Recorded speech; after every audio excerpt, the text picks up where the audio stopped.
Bonjour à tous. Dans cet exercice, on étudie l'équilibre d'un corps susceptible de tourner autour d'un axe fixe.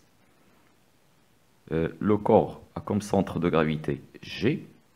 L'axe de rotation, il passe par un point O qui est décalé de G.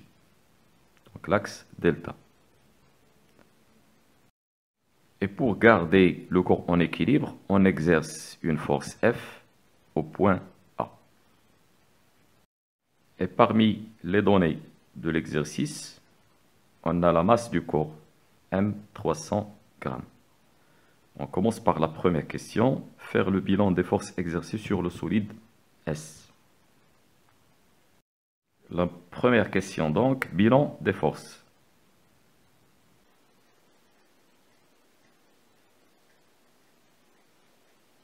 Les forces exercées sur le corps sont F qui est appliqué au point A, le poids du solide qui est appliqué en G, et la réaction de l'axe de rotation delta qui est appliqué au point O.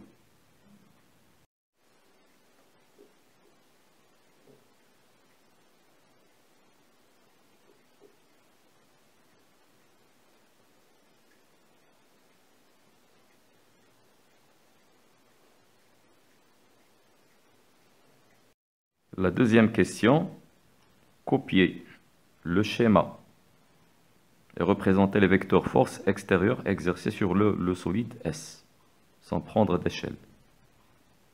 La première force qui est F est déjà représentée. Je représente le poids du corps.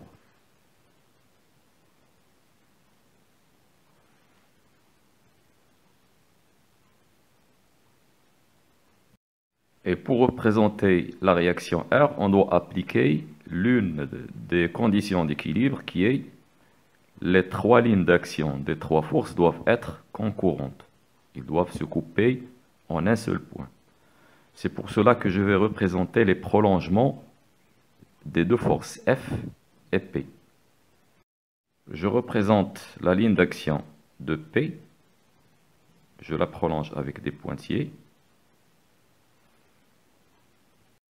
Puis la ligne d'action de F. Les deux lignes d'action de P et de F se coupent en ce point que je vais nommer H. Donc la ligne d'action de R doit passer par H. Je représente la ligne d'action de R par des pointillés. Donc c'est la ligne d'action de la réaction R. Et comme je viens de le dire, les trois lignes d'action des trois forces sont concurrentes au point H. Le point d'application de la réaction R est le point O. Je dois déterminer le sens. Est-ce qu'il est orienté vers le haut ou bien vers le bas? Pour cela, je représente le polygone des trois forces sans échelle. Le poids est orienté vers le bas.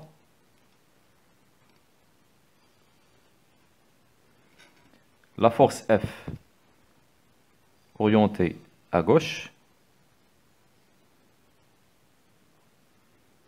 Et puisque le corps est en équilibre, je dois fermer le polygone des forces avec la force R. Donc, on voit bien que la force R est orientée vers le haut. Donc, je représente la force R qui se dirige vers le haut. La troisième question, en appliquant le théorème des moments, trouvez l'expression de l'intensité F de la force F en fonction de mg, alpha et O1 et D. L'angle alpha sur le schéma.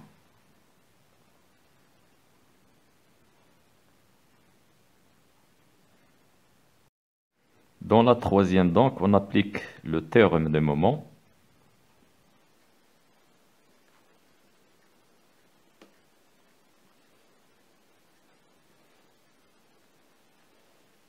La somme des moments égale 0, c'est-à-dire moment de F par rapport à delta plus moment de P par rapport à delta plus moment de R par rapport à delta égale 0. Je rappelle que le moment d'une force F quelconque par rapport à un axe delta égale à plus ou moins F fois D. Plus ou moins, cela dépend de la force. Est-ce que la force fait tourner le corps dans le sens positif ou dans le sens négatif? Donc, s'il le fait tourner dans le sens positif, c'est plus. Dans le sens négatif, c'est moins. F, l'intensité, la force. D, la distance entre la ligne d'action de la force et l'axe de rotation. J'applique donc cette définition pour les moments des trois forces. Le moment de F. Puisque F fait tourner le corps dans le sens positif, le moment est positif. Donc, j'écris plus F multiplié par D. La distance D dans notre cas, c'est la distance que fait l'axe, la ligne d'action de la force avec l'axe de rotation. Cette distance, c'est la distance que je vais mettre en bleu. C'est la distance OH'.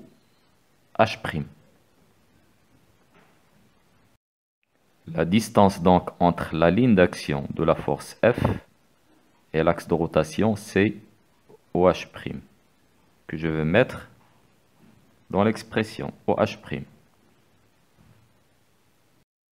Le moment du poids.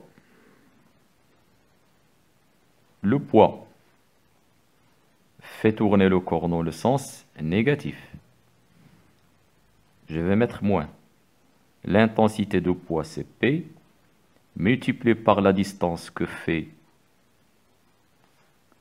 la ligne d'action de P avec l'axe de rotation. La distance, c'est OG. Et puis le moment de R, puisque la ligne d'action de R passe par l'axe de rotation, son moment est nul. D'après la définition du moment, ce qui est nul, c'est la distance entre la ligne d'action et l'axe de rotation. C'est pour cela qu'on dit une force qui a sa ligne d'action qui passe par l'axe de rotation, son moment est nul.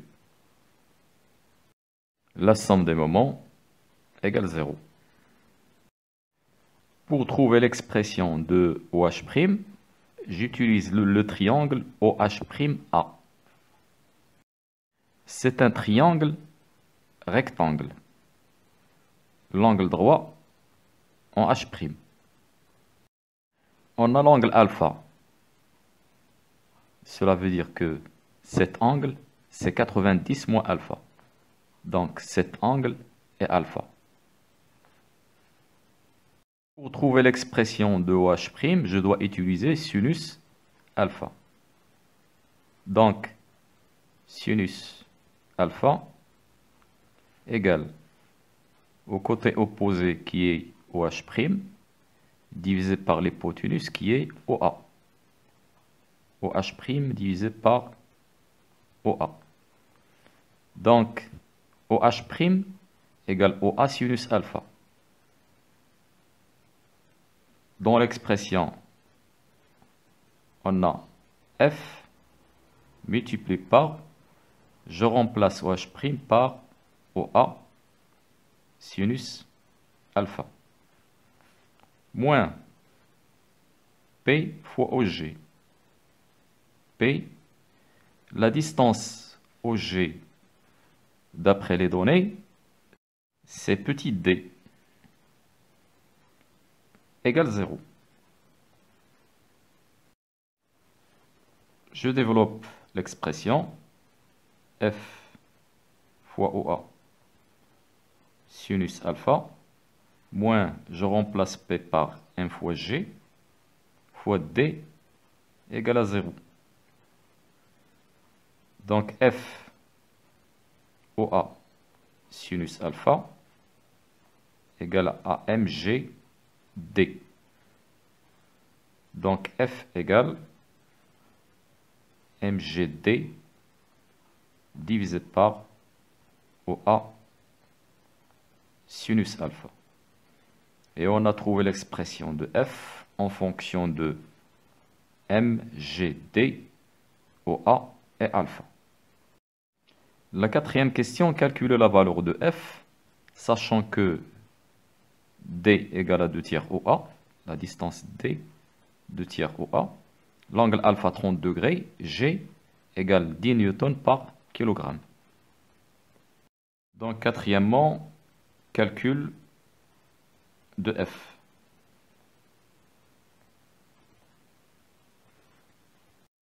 Donc, à partir de cette expression, on a F égale mg fois d.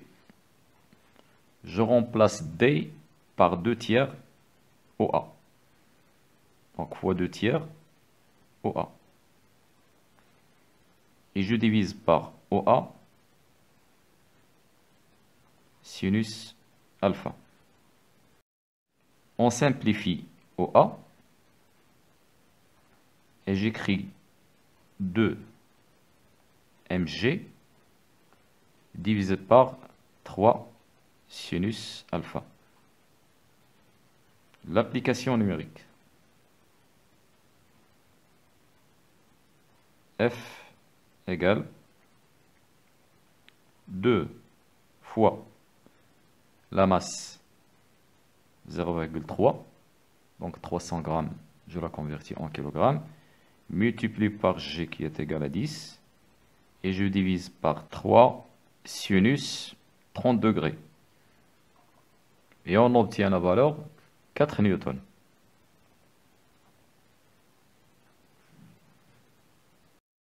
La dernière question, déterminer les caractéristiques de R, force exercée par l'axe de rotation delta sur le solide S.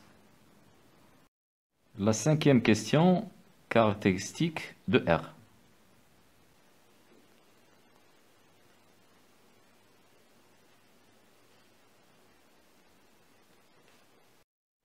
Le point d'application est le point O.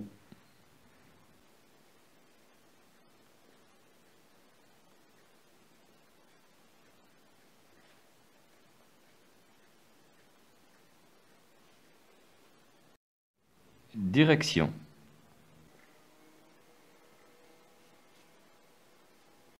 Donc on va dire que puisque le corps est en équilibre, les 3 lignes d'action des 3 forces se coupent en un même point qui est le point H. Donc la direction de R, c'est la droite qui passe par O et H. Droite passante par O et H. Le sens, on l'a déjà montré précédemment en utilisant le polygone des forces. Donc sens, on va dire tout simplement voir schéma.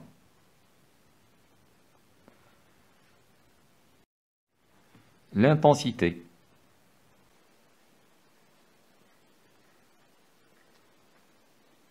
Pour trouver l'intensité de R, on utilise le polygone des forces, P orienté vers le bas, F à gauche, et on forme le polygone avec R. On obtient un polygone sous forme de triangle rectangle, l'angle droit. Je peux écrire donc R carré égale P carré plus F carré. C'est Pythagore. Donc R égale racine carrée de P carré plus F carré. L'application numérique, R égale racine carrée de P, c'est 0,3 fois 10 au carré, plus 4 au carré. On obtient 5 newtons. On peut aussi déterminer l'orientation du vecteur R par rapport à l'horizontale. Cet angle que je note θ, on peut le déterminer pour connaître l'orientation de R par rapport à l'horizontale. J'utilise dans ce cas la tangente θ. Donc tangente θ égale le côté opposé qui est P divisé par l'adjacent qui est F.